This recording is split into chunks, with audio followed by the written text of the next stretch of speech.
Hello, Bravo bosses. This is the Bravo Investigator podcast. I'm your host, Dana, and today we are talking about House of Stassi episodes 5 and 6. Let's get into it.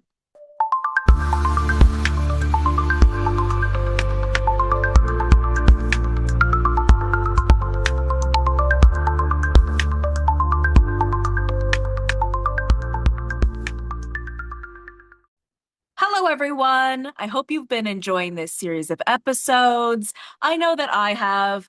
It has been a much more psychological deep dive than I thought it would be.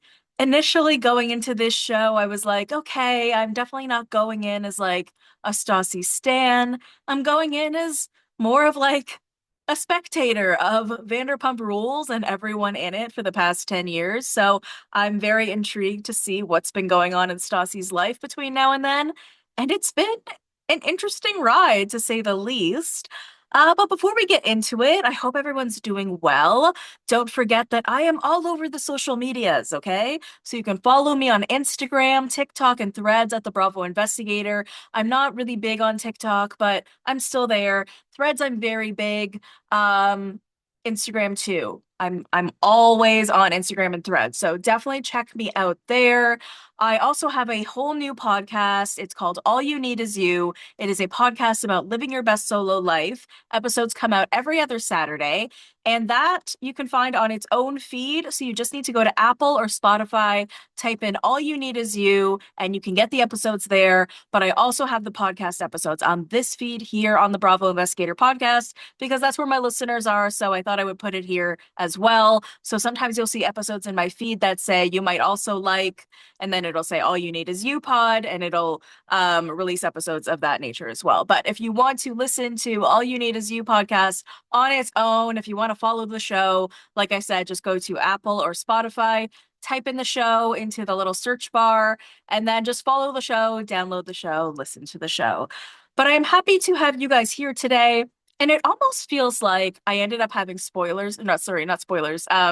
Screeners for this show. And I've never had screeners for anything, but it sort of felt like that in this sense because Canadians were only getting the first two episode drop while Americans got the entire season.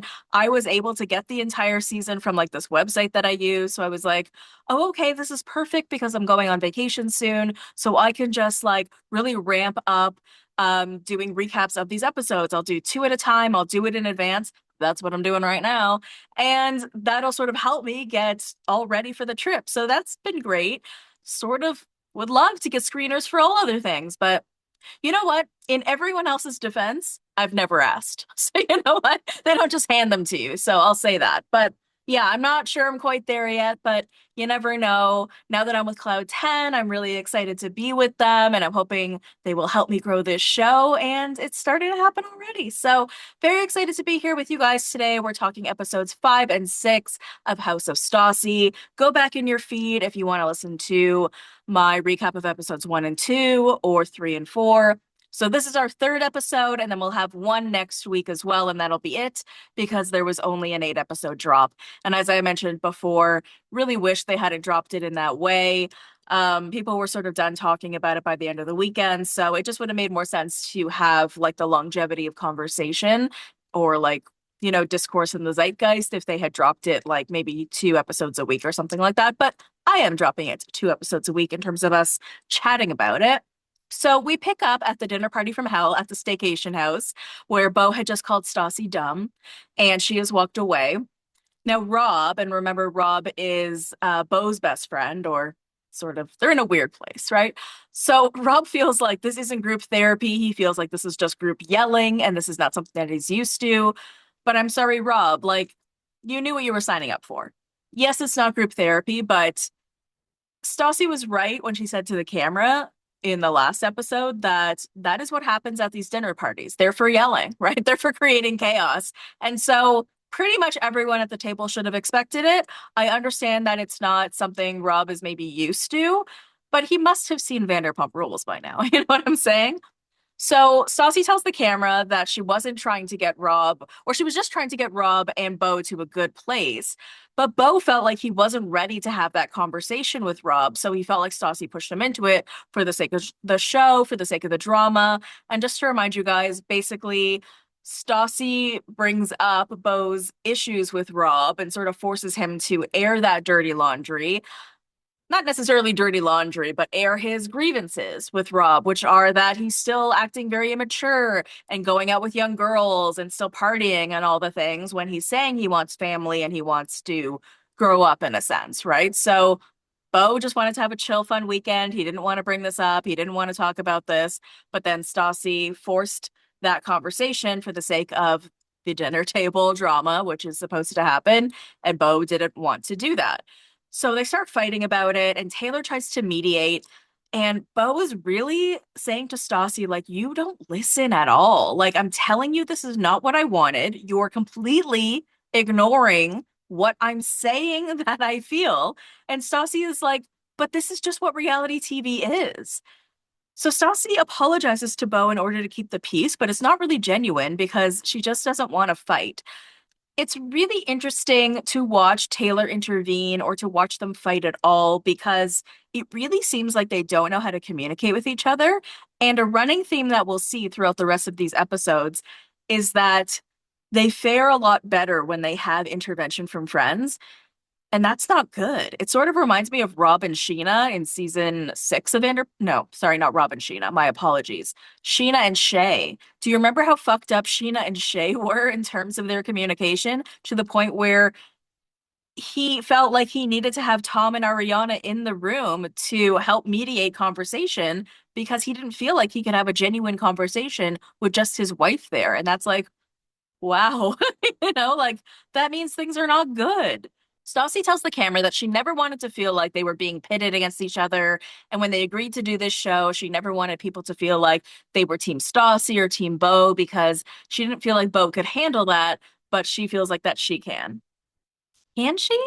I mean, listen, she's been through a lot, sure, in terms of like public scrutiny, but I don't think that's like what she wants. And when she says she doesn't want people to feel like they're Team Beau or Team Stassi, I think that's because she doesn't want people to be Team Beau, right? Like, I feel like that is a theme in their relationship where he's like the more liked one in the relationship. So I'm sure that's something that she's used to.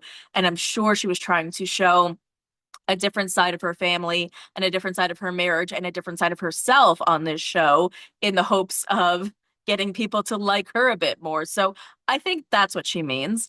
But anyways, Beau ends up sleeping on the couch, and I'm just like really flabbergasted at how much Stassi will never really apologize. Like, we always knew her to be a deeply selfish person, and I can see that she's grown in some ways.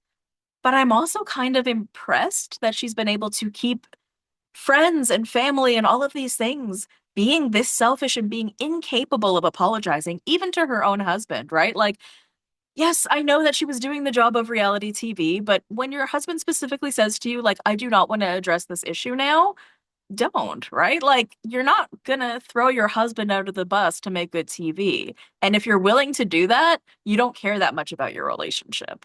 You care more about the show, and you have to care more about your marriage. You just do. So we finally get a scene of Katie and Kristina sitting down to talk because we're trying to figure out like what the issue is between these women. And Kristina brings up the payroll comment, and I'm like, oh my God. So again, to remind you guys, back in like episode 1, when Katie and Stassi had their initial sit down, Katie said like, unless the person is married to you or came out of you or is on your payroll, you don't have time for them. And everybody seems to be taking this personally. And I think it's because they know it's true in a sense. And I think they need to look inward with that, which is something that Katie sort of explains to Stassi. She's like, it's sort of not my problem if everyone is upset about that comment. Again, she's saying that Stassi doesn't make time for people or Stassi doesn't want people in her life who are not XYZ. She's not saying that people are only in Stassi's life because she's paying them. That's a separate, different thing. And it for the length of friendship that these people have had with each other, I find it so fascinating that they are willing to throw their friendships away for such like trivial things. And also, like, communicate with each other, right? Like, can't you guys just have a conversation? And I'm not just talking about Katie and Kristina. I'm talking about Stassi too. Like, I'm still just flabbergasted that she didn't just sit down with Katie at some point previously when she was feeling like Katie was being selfish and not really caring about the things that were going on with Stassi. Like, I just don't get why she didn't think that there was enough there in their friendship for her to say something about it. But again, that's classic Stassi. So Katie's like, it's hyperbole. I was exaggerating to prove a point. You are a smart woman, Kristina. I should not have to explain this to you in this regard. This is ridiculous. So Katie thinks that Kristina thinks she's only motivated to be Stassi's friend again to be on the show. But Katie tells Kristina that if she's upset that she's there, she needs to talk to Stassi about it.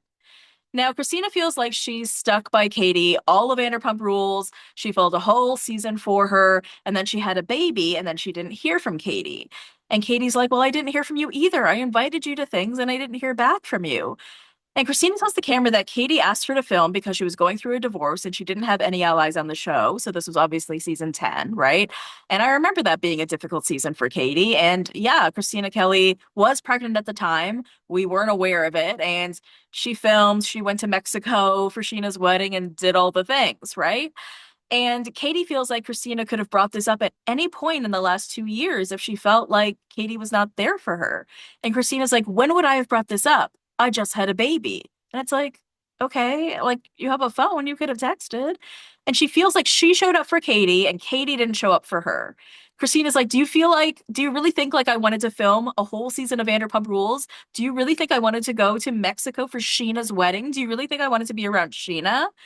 And Katie feels like, I reached out to you, I invited you to things, but it kind of goes unresolved because Christina's just like, okay, I got to put my kid to bed, so let's deal with this another time. But I I feel like Christina and Stassi were upset with Katie for the same thing. They both feel like they were going through motherhood, they were going through a bunch of different things, and they didn't feel like Katie was truly there for them. But again, if we're looking at this time period here, Katie was going through a divorce. She was going through her own thing as well. I think it's this really interesting narrative that's being painted throughout this season that Katie is like this really selfish person. When aren't you all, right? Especially Stassi of all people. But Christina seems so like personally hurt. And it's almost as though, I mean, I don't know the details, but it's almost as though Katie never like bought her newborn baby a gift or congratulated her on the baby or anything, just like has not heard from her, which it doesn't seem to be the case. That's not what Katie is saying happened. So I feel like we're missing something. Like, I really just don't get the true vitriol that's coming from Christina, especially because the payroll comment was 5 minutes ago. What have you truly been so upset about with Katie for the past 2 years? And I wonder if there's something I'm not understanding just because I'm not a mom, right? Because if you look at these situations, both of them with Stassi and Katie and Christina and Katie, both of them seem to center around the fact that both of these women feel like Katie was not there for them when they were new mothers. And maybe Katie did not know how to show up for them in the way that they needed. I'm going to give an example that maybe will make me look stupid, but until this day, I thought the other person was stupid. So maybe I just didn't know because I wasn't a mom. But I had this friend who had a baby. She was the first person I knew who had a baby. And a few months before his birthday, we were at the mall and I saw this hat and I was like, oh, this is so perfect for him. I'm going to get him this hat for his birthday. I was with the baby and the mom. So I give it to him and I tell her this is for his birthday. This is his gift. So on the day of his birthday, I end up sending her a text, the friend, saying, happy birthday, Peanut. Peanut's the baby. I love you so much. I hope you have the most amazing day, blah, blah, blah, blah, blah. A few months later, my friend approaches me about how I handled her baby's first birthday. She said that she was really upset that I didn't get him a card. Now, please keep in mind that he cannot read. She said that people who hadn't even seen him since he was born got a card. I said, well, I got him a gift, right? Like, I know it was a little bit earlier, but I got him like a $50 hat. It was like a fedora. It was really cute. And I texted because I don't know. I wasn't in, like, keep in mind, I wasn't invited to anything. There was no like party or something. If there had been a party, I would have brought like something, like a card or a gift or whatever, right? But it was just the day of his birthday, so I texted. Um, and yeah, she was livid over it, right? And so I didn't really understand. And to this day, I kind of thought like she was being ridiculous, but maybe because I'm not a mom, I don't really understand. So maybe there was these expectations that Stassi and Christina had of Katie that she just didn't understand as a non-mom, right? And I feel like that's where friendships ebb and flow sometimes when you're in those different stages of life. And maybe Kristina and Stassi were taking Katie's actions as selfish, and Katie was just sort of keeping on, and just living her life and didn't notice the difference, right? Because she was not living the same lives as them. So she wasn't aware of like maybe the same things that they were going through. So I don't know. I just think that there's so much room to come back together once there's like this understanding of what was truly going on here, because these friendships again are way too long to throw away over like miscommunication. It's just crazy to me. So in the morning, Beau and Stassi make up and agree not to throw each other under the bus again. But it's sort of like a half-assed apology because Stassi doesn't really apologize, right? Like it's really hard for her, and I don't think it's cute. And she tries to play it off like it's this cute trait, and it's like not that cute. Stassi ends up throwing a Thanksgiving dinner, and her mom and Nikolai come. If you guys remember Nikolai, he was her younger brother, is her younger brother.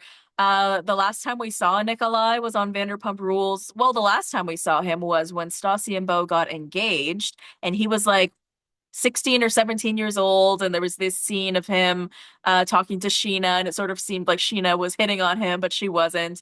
And our most enjoyable time with Nikolai were like in early on seasons where Stassi and the gang went to Lake Arrowhead, which is where her mom lived and Nikolai lived, and he was giving advice to Jax and Stassi, and he was just like such a cutie because he was so wise beyond his years, and it really seemed like Stassi was close with him.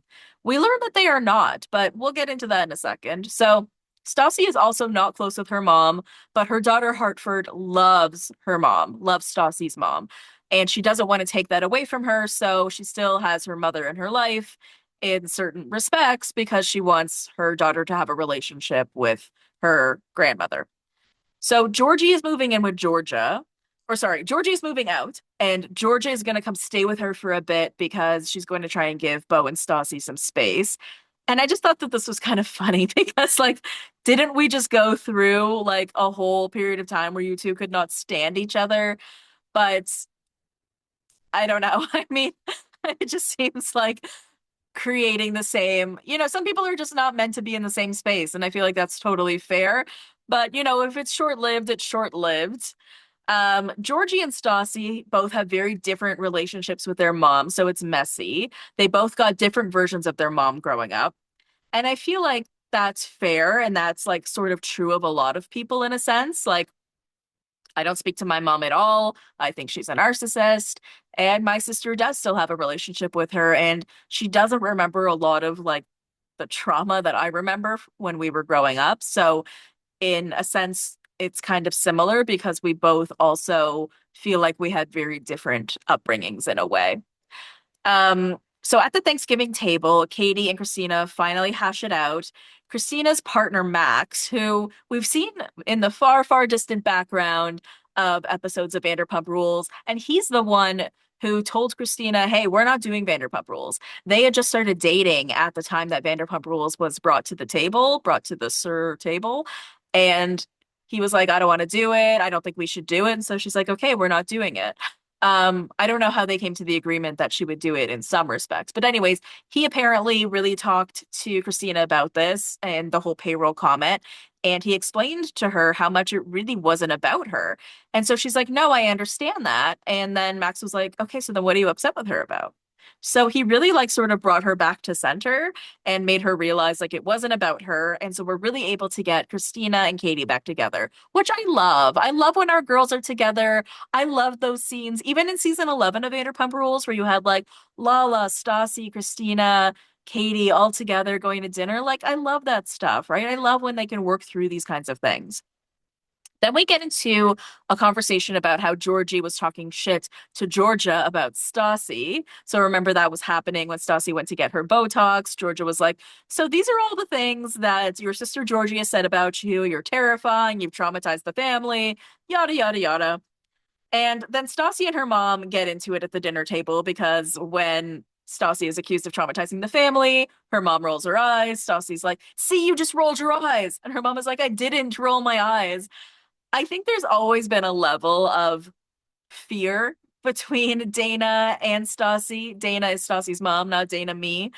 Like Stassi feels like her mom wants her to be a particular kind of daughter that she'll never be, but I don't know what it is with Dana. I really don't. Like I think that I think that she loves her daughter, but I think that I can't even explain her. I think she has this really kooky personality where cannot tell exactly what it is that she wants. But I can tell in a sense that she's almost never happy. So maybe Stassi's right. I don't really know. There does seem to be something about Dana where it's always like not good enough. But that is maybe sort of like a typical mother trope in a way, right? It's like, oh, you got an A and not an A plus, not good enough type of daughter. Um, but again, we weren't there. We weren't involved in like their day to day. So we move on to episode 6, and we're still at the dinner table, still at Thanksgiving with the family and the friends. Oh, and by the way, Terry Maloney is there, which I absolutely love. Terry Maloney is Katie Maloney's mom, and I just love Terry. She was the first person who let me interview her for my podcast at all, let alone from Vanderpump Rules. So that was so amazing. And she's almost become like a second mom to me, or like a first mom, because I don't talk to my mom, but sometimes when I'm sad, I talk to Terry. She's absolutely so cute. So, anyways, we move on to episode 6. We're still at the dinner table, still at Thanksgiving, and Nikolai starts to get a little bit more involved here, and he's just like, Stassi, I feel like we don't really know each other, and you've told me that we're never going to be best friends like that. So I thought, okay, I guess it is what it is. And I'm just like, really? That's something that she said to him? That's so mean. And I feel like that's how she kind of discards people in a way. I think that even if she cares about someone, she has this like really hard exterior, almost like Lala, right? Like this hard shell, but is probably more soft on the inside. Well, I'm not quite sure if Stassi is softer on the inside because I'm seeing quite a lot of hardness throughout this series, but you know, I always thought she had a soft spot for Nikolai, and how can you not? He's like your little brother. Stassi tells the camera that, like, when she would fight with her mom, Nikolai would text her really mean, gross things and was always on their mom's side.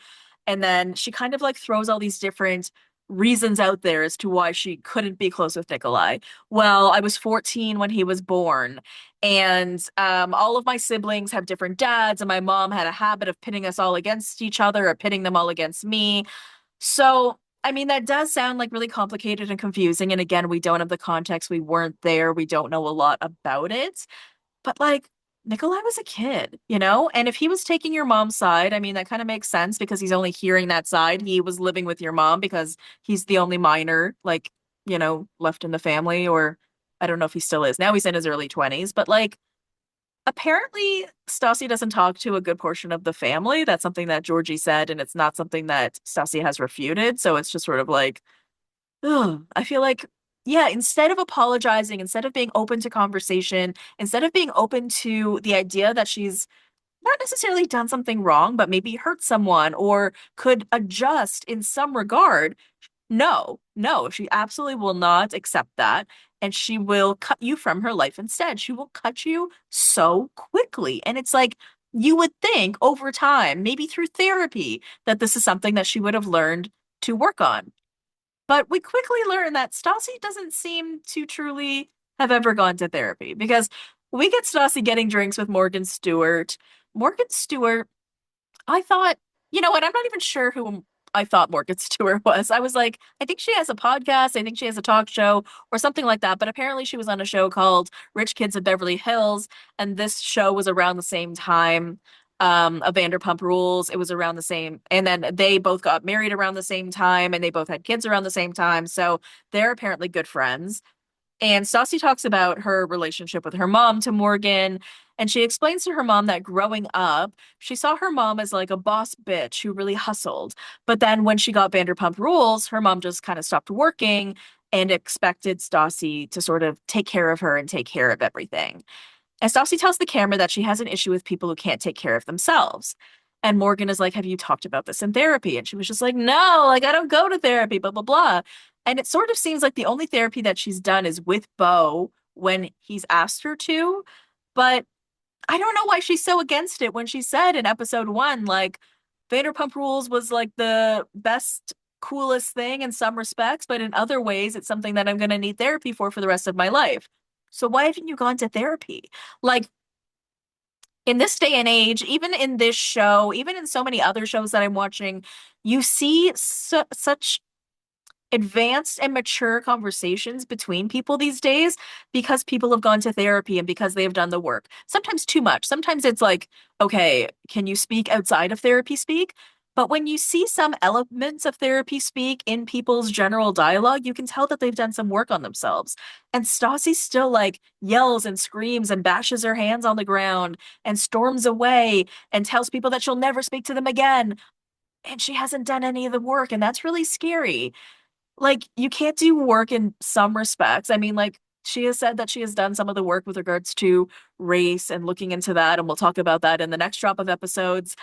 But, I'm surprised that she hasn't decided to look inward when it comes to her relationships with her family or her relationship with her friends.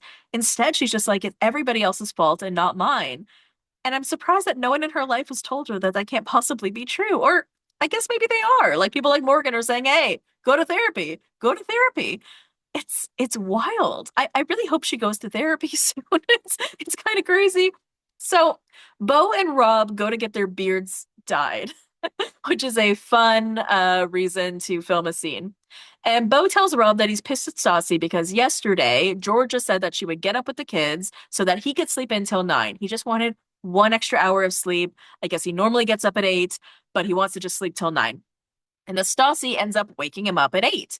And so he's so pissed about this. And I know it's just an hour, but it's the principle of it, right? Like he wanted something for him. And yet again, Stassi cannot allow him to have that. And this is just like a recurring theme in terms of a problem in their relationship. So Beau tells Rob that he reached out to one of his old bosses in casting, and he said that he is going to talk to Stassi about it because he's not going to blindside her with the fact that he's going to be going back to work. He's just going to tell her what's happening. But then he tells the camera, yeah, I'm afraid of Stassi, so I'm not sure exactly how I'm going to handle that. So we'll come back to that in a minute. But we get this scene of Teddy and Taylor getting food, and Teddy is apparently going back to New York soon, and Taylor is staying in LA. So Teddy and Taylor actually live in New York. They're just here for quote unquote work, I guess the show, the Netflix thing with Stassi, all of that, right? Because Stassi's podcast is going to be hosted by Netflix now, like the video podcast. And so Stassi's podcast is now called Stassi with Tay. It's a joint podcast with Taylor Strecker. So she feels like, hey, I need to be here. So this is really interesting because Taylor feels like she's nervous about missing basically the birth of her baby if she stays behind. But when it comes to the whole payroll comment, what she basically describes here is that she's like, Stassi is not my boss, but at the same time, she gives me a paycheck. And so if she says, hey, we need to do the podcast on this day and it needs to drop at this time, I need to do that. I need to listen to that because she's my boss. At the same time, we haven't heard Stassi say that. I'm not disregarding it in any sense. I'm just curious, like, when is the drop? Does it all have to does it coincide with the birth of Taylor's baby? So just kind of confused about that.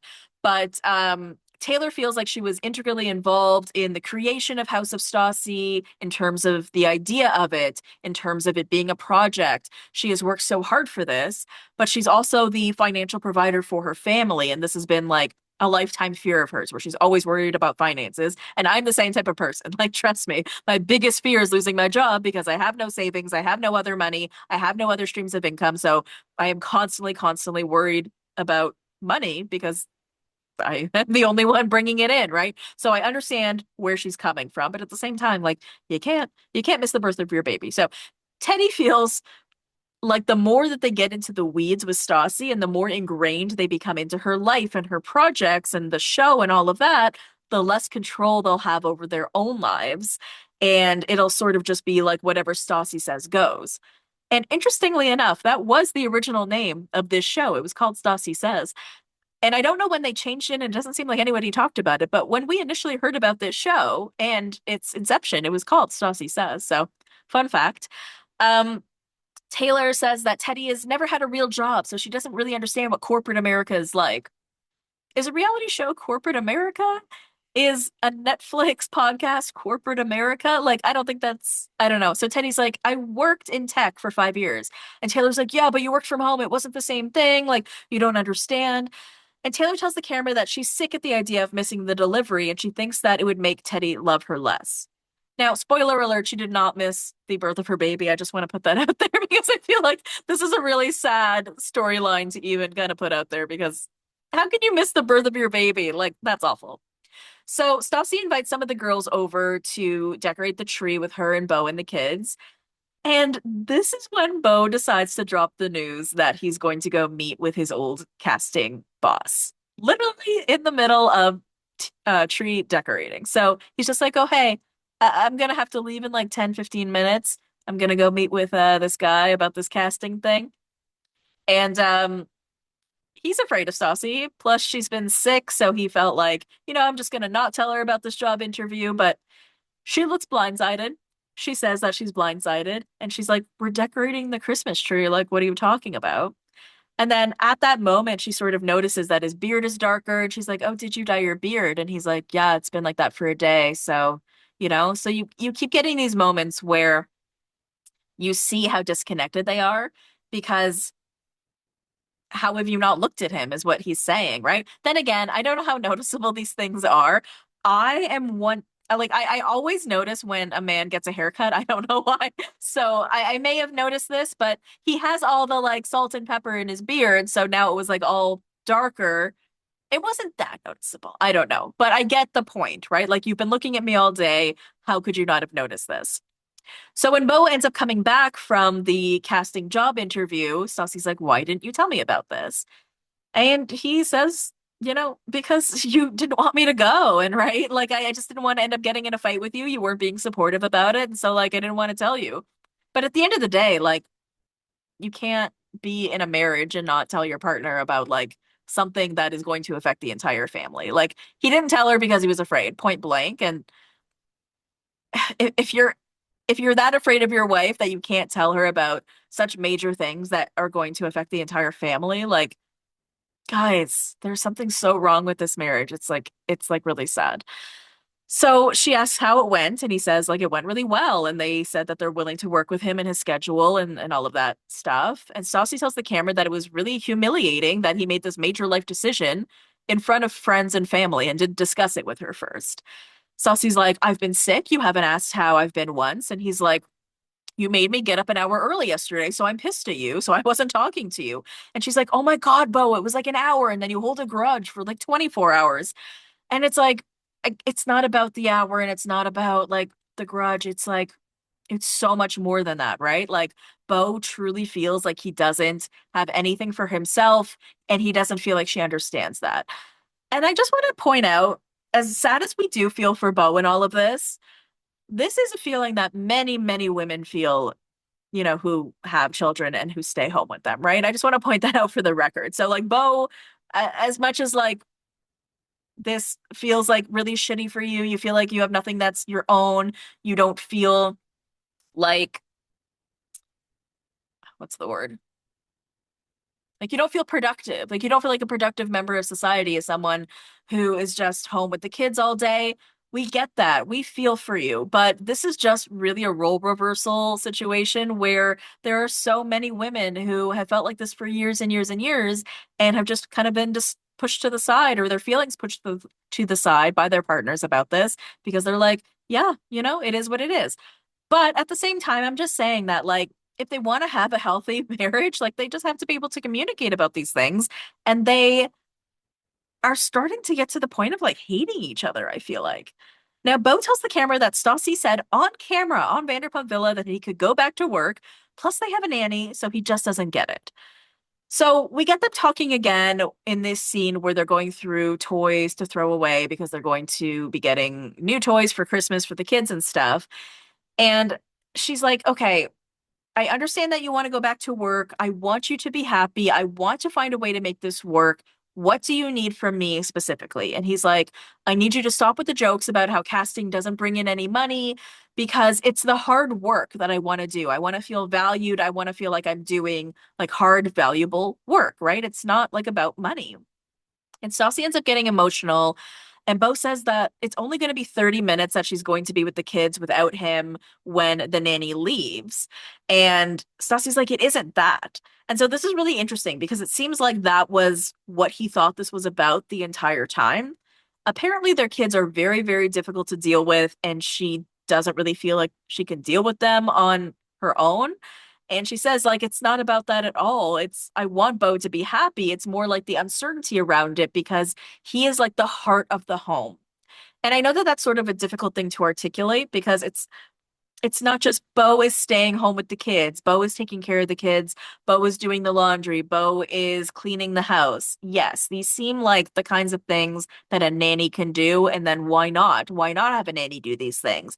And I think she's saying something bigger, like you are the heart of the home. I know that everything is well and good and taken care of and stable when you are doing that because I didn't grow up in a stable home. You didn't grow up in a stable home. I just want our kids to have that stability. And I know that they have that when you are there because you are the heart of the home. And that makes a lot more sense. And I feel like it makes a lot more sense to Beau too. And I feel like they just sort of come to a lot more common ground after that conversation. I feel like they really start to get each other. So we get a girls' night scene and a boys' night scene, and we kind of flip back and forth between the two. Teddy is with the boys. You would think Taylor would be with the boys because she's always calling herself like the dad, like in her marriage or with the baby and all of that. But Teddy tells the guys that she's supportive of Taylor, and Taylor's biggest fear is that they won't be stable enough financially, but all of that is really just happening at the worst time. Taylor tells the girls that she feels so guilty about leaving Teddy in New York alone. Stassi talks about meeting her idol, Kris Jenner, which is just I had no idea until this show that that was like a dream of hers. So I don't know. It was sort of like a fangirl moment, but she's hoping to meet her again, and it won't be a fangirl moment, and she will get a picture with her. Teddy tells Beau that his light has sort of dimmed in the last little while, and Rob sort of agrees. And everyone is kind of worried about their marriage. Stassi tells the girls that she's worried about things changing with Beau if he goes back to work and why fix what isn't broke. But the girls tell her it is broke. Beau is broke, okay? Like not financially, but Beau is broken. So you need to allow him to do things that make him happy that don't necessarily make you happy. And they're constantly reminding her of that as if this is something that she shouldn't just know on her own in a way. The girls talk about how all of their relationships played out on TV and Vanderpump Rules, and I think that that is so wild because it's so true. Like Stassi had Jax and Frank who tried to extort her for her sex tape, right? Patrick who like commented on Lisa Vanderpump's butt, like all of this stuff. Katie got married and divorced on TV, right? So these things are just sort of so insane and so traumatic.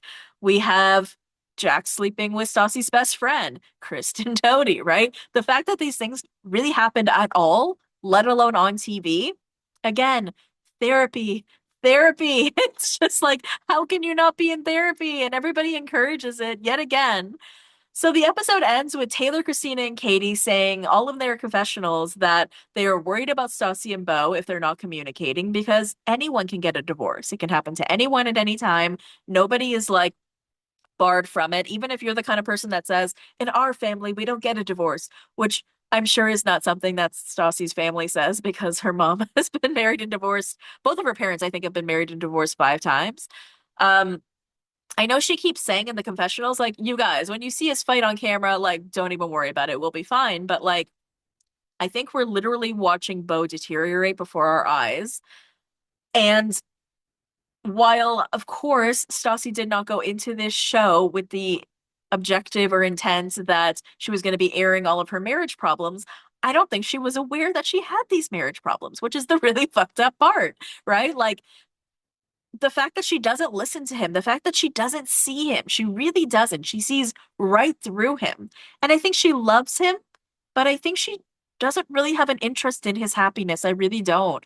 I feel like she's all about her. Her is number one. And everyone around her has to be on the Stassi train because everyone around her has to be there to support her happiness and to make her happy. And it's like a machine, the Stassi machine, right? And I get it, right? Like you're a business and it's growing and it's doing well and you want to say yes to all of these things, but you can't expect people to love you if you don't give anything to them, right? It's a push and pull. Like you can't expect if you were to ask Beau like why he loves his wife Stassi, he has to be able to say something that you do for others. And it just seems really wild to me that she doesn't seem to even notice his existence sometimes. And she's not willing to give in to those just like little things to make him happy. I don't mean going back to work. I know that that's a big thing, but you got to meet your partner like somewhere in the middle. You just do. And she seems to be incapable of apologizing. And that's just not a great trait. It's just not. All right, you guys, that is the end of the episode. I hope that you enjoyed it. You will see me back next week for the last two episodes, episodes 7 and 8. So this was an 8-episode drop. And then I don't know when they'll air the next season, if it gets picked up for a next season. But follow me on Instagram, TikTok, and Threads at The Bravo Investigator. Join the Facebook page and subscribe to the YouTube channel. And I love you, BBs. I will see you next time. Thank you for listening to the Bravo Investigator podcast. You can follow me on Instagram, TikTok, and Threads at the Bravo Investigator. Please subscribe to my YouTube channel and join the Facebook page. If you enjoyed the show, please leave a 5-star review.